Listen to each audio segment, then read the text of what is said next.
그런 것들이 조금씩 쌓이는 거야. 그 쌓이다가 어떤 임계점을 넘어가게 되면 그 순간에 이벤트가 발생하는 거죠. 그것이 급성 관동맥 증후군으로 대표되는 혈관 질환.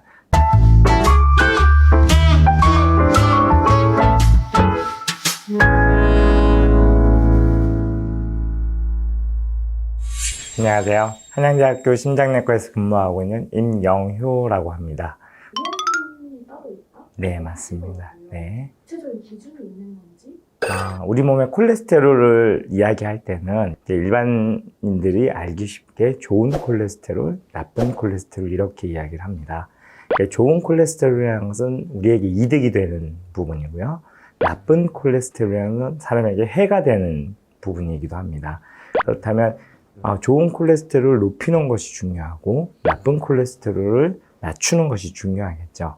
콜레스테롤 수치를 어느 만큼 낮추었을 때 심내혈관 질환을 예방할 수 있느냐가 굉장히 중요하고, 그런 것들이 여러 연구를 통해서 보니까 위험도에 따라서 낮추는 레벨의 이득이 조금 다를 수 있다. 이렇게 해서 이제 LDL 콜레스테롤을 낮추는 목표에서 우리가 위험군을 나누는 데 있어서 초고위험군, 그 다음에 고위험군, 중등도 위험군, 저위험군 이렇게 나누는데요.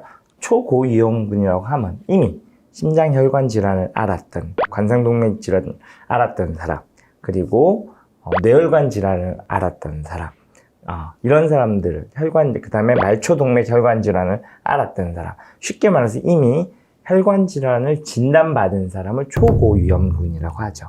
이런 사람들은 재발할 확률이 굉장히 높고, 혈관 질환의 가장 중요한 원인이 되는 LDL 콜레스테롤을 낮게 유지할수록 좋다. 그래서 타겟 레인지가 우리나라 현재 2018년도 가이드라인에서 70mg/dL 이하로 낮출 것을 권고하고 있고요. 이후에 발표된 2019년도 유럽 심장학회와 유럽 지질동맥경화학회에서 발표된 가이드라인에 따르면 그보다도 더 낮은 55mg/dL 이하로 낮출 것을 권고하고 있습니다. 그 이후에 고위험군 환자들은 예를 들면 내가 당뇨병을 앓고 있는 환자다, 또는 복부대동맥류가 있는 환자다, 이런 환자들을 고위험군이라고 하고, 이 환자들은 100 미만으로 낮출 것을 권고하고 있고, 하지만 그 이후에 나온 유럽 심장학회 가이드라인이나 이런 미국 심장학회 가이드라인은 오히려 이런 위험군을 70 미만까지 낮추면 좋겠다. 그래서 저저익선, 낮으면 낮을수록 좋겠다, 이런 말을 하고요. 그 이후에 이제 중등도나 저위험군은 우리 위험인자를 가지고 나누는데요. 그 위험인자가 어떤 위험인자가 있냐면 심혈관 질환의 가족력이 있는 사람, 또는 담배 흡연을 하는 사람, 고혈압을 지니고 있는 사람, 그 다음에 또 한 가지는 이제 우리가 좋은 콜레스테롤을 이야기하는 HDL 콜레스테롤이 낮은 사람, 이런 사람들을 위험인자 개수를 파악해서 그거보다 개수가 2개 이상이면 그건 중등도 위험군, 그 다음에 1개 이하이면 저위험군, 이렇게 나눠서 콜레스테롤 레벨을 낮추기를 권고하고 있습니다.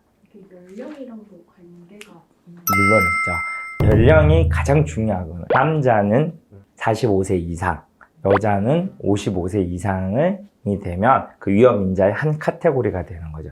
예를 들어서 50세 남자다, 흡연을 한다, 그러면은 벌써 위험인자가 다른 걸 아무것도 안 물어봐도 2가지가 되는 거예요. 그러니까 50세 남자, 담배, 그렇게 되면 중등도 위험군이 되는 거죠. 그죠? 흔하잖아요, 주변에.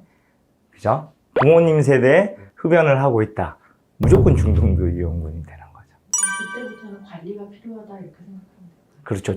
중등도 위험군이라는 것은 위험도가 있다라는 뜻이고, 필요에 따라서는 타겟 LDL 콜레스테롤이 조금 높으면 그냥은 안 되고 약을 먹어야 된다. 그러면 만약에 급성 관동맥 증후군으로 스텐트 시술을 받았어요.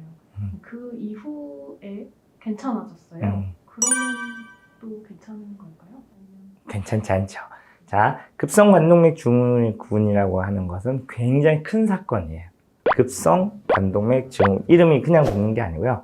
급성이란 말이 붙는 질환은 무엇인가 빨리 치료해야 하고 빨리 치료하지 않으면 환자한테 엄청난 해를 입힐 수 있기 때문에 빨리 치료를 하죠.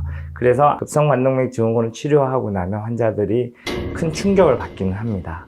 하지만 그러고 나서 한 1개월, 2개월 지나면 그 기억을 잊어버리죠. 그러면서 옛날의 생활 습관으로 다시 돌아가게 됩니다. 이게 굉장히 큰 문제점이거든요. 사실 심혈관 질환이라는 것은 어떤 이벤트가 생기는 건 그 순간이지만 이런 이벤트가 생기기 전까지 위험 요소들은 축적되어 온다고 보면 돼요. 그래서 심혈관 질환의 위험 인자들이 여러 가지가 있어요. 뭐 나이는 우리가 어떻게 할 수가 없는 거죠. 가족력도 우리가 어떻게 할 수 없는 겁니다. 그렇지만 그 이외에 흡연이라든지 당뇨, 고혈압, 고지혈증 이런 것들은 얼마든지 우리가 관리를 할 수 있는 것인데 젊은 날에 증상이 없거든요. 담배 핀다고 무슨 바로 증상이 나타나나요? 혈압 조금 높다고 증상이 있나요? 당뇨 있다고 증상이 아주 심하나요? 그렇지 않거든요. 그런 것들이 조금씩 쌓이는 거예요.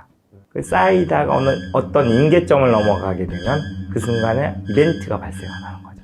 그것이 급성관동맥 증후군으로 대표되는 혈관 질환. 때에 따라서 어떤 사람들은 뇌혈관 질환으로 나타날 수가 있습니다. 근데 이제 뇌혈관 질환과 급성관동맥 증후군하고 약간 다른 것은 뇌혈관 질환은 후유증이 남아요. 예를 들어서 뭐 손이나 발에 마비 증상이 온다든지 거동이 불편하다든지 이런 후유증이 남기 때문에 환자들이 쉽게 인지를 하지만 급성관동맥 증후군은 다행히 운이 좋아서 빨리 와서 치료를 빨리 하고 나면 일상생활로 복귀하는데 문제가 없거든요. 그러면은 까먹게 되죠. 내가 왜 이런 병이 생겼는지. 그렇게 해서 재발 확률이 훨씬 더 올라가게 됩니다. 그래서 과거에 관동맥 증후군을 알아서 시술했던 환자들조차도 우리가 초고위험군으로 분류를 하는 이유이기도 하고 적극적으로 약물 치료를 하고 콜레스테롤 목표도 70 이하로 낮출 것을 적극적으로 권장하고 있습니다.